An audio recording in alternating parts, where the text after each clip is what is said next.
Joining me now, former senior advisor to President George W. Bush, Fox News contributor Karl Rove. What is your takeaway, Karl? Good morning, by the way. Morning. What is your How are takeaway from the developments over the weekend with China? Well, if the substance follows what we've been told, then this is a very good move forward. I mean, the administration is focused on a wide variety of things. In fact, I think too many things. What's our goal here? Is our goal to have them buy more from us? Is it to have them abide by the rules that are in place? Is it is our priority to stop their theft of intellectual property? So far, it sounds like we're making progress on all the fronts. I'd be very happy if we simply made real good progress on intellectual property. The Chinese have what are called trade-related investment measures that force American companies that want to do business in China to give up their intellectual secrets to Chinese partners. They have procurement rules that further that. They have sort of compulsory unlimited licensing of U.S. technology to their Chinese partners. All of these things involve the transfer of things in which we have spent, American companies and Western companies have spent billions of dollars to develop this technology and then have to involuntarily, I guess, transfer it to the Chinese. That's, I think, got to be our #1 priority.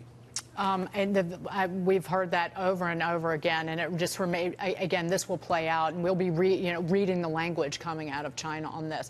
I want to move on to honoring the legacy of President George H.W. Bush. Air Force One is in Houston for Special Air Mission 41 to bring the 41st president's casket to Washington, D.C. President Bush will lie in state at the U.S. Capitol building before a service at the National Cathedral on Wednesday. Accompanying the president, the former president, on his final journey, his service dog, Sully, who was right by the president's side until the end. That was Sully Bush. The photo was on Instagram last night. Karl, I read just one of your tweets, and it still makes me grin. You on Twitter, you posted, it was like a bio, if you will, of President George H.W. Bush, and you said he got to Texas as soon as he could. And I think that just, there's so much to talk about. Just share some memory with us.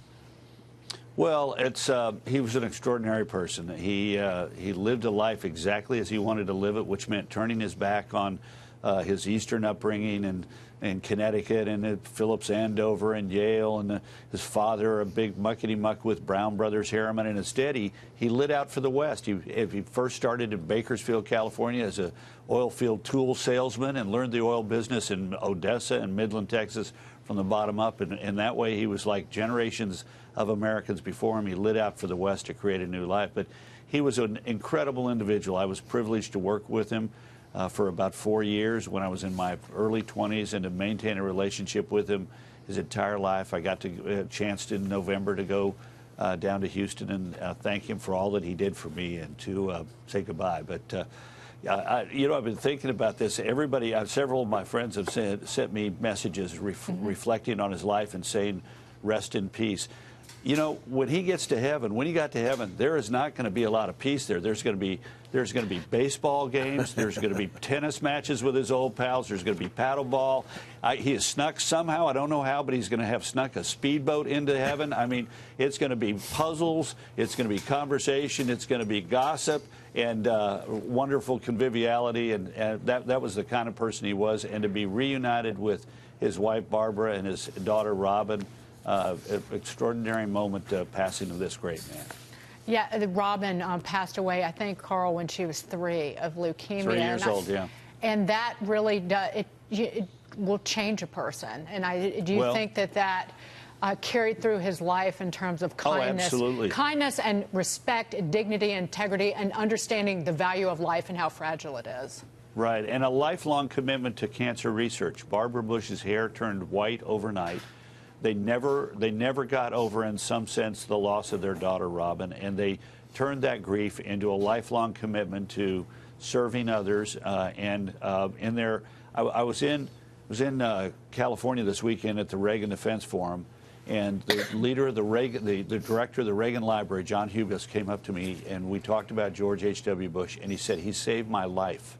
He said, "When I was diagnosed with cancer, he heard about it and got me to the front of the line at MD Anderson, and he literally saved my life."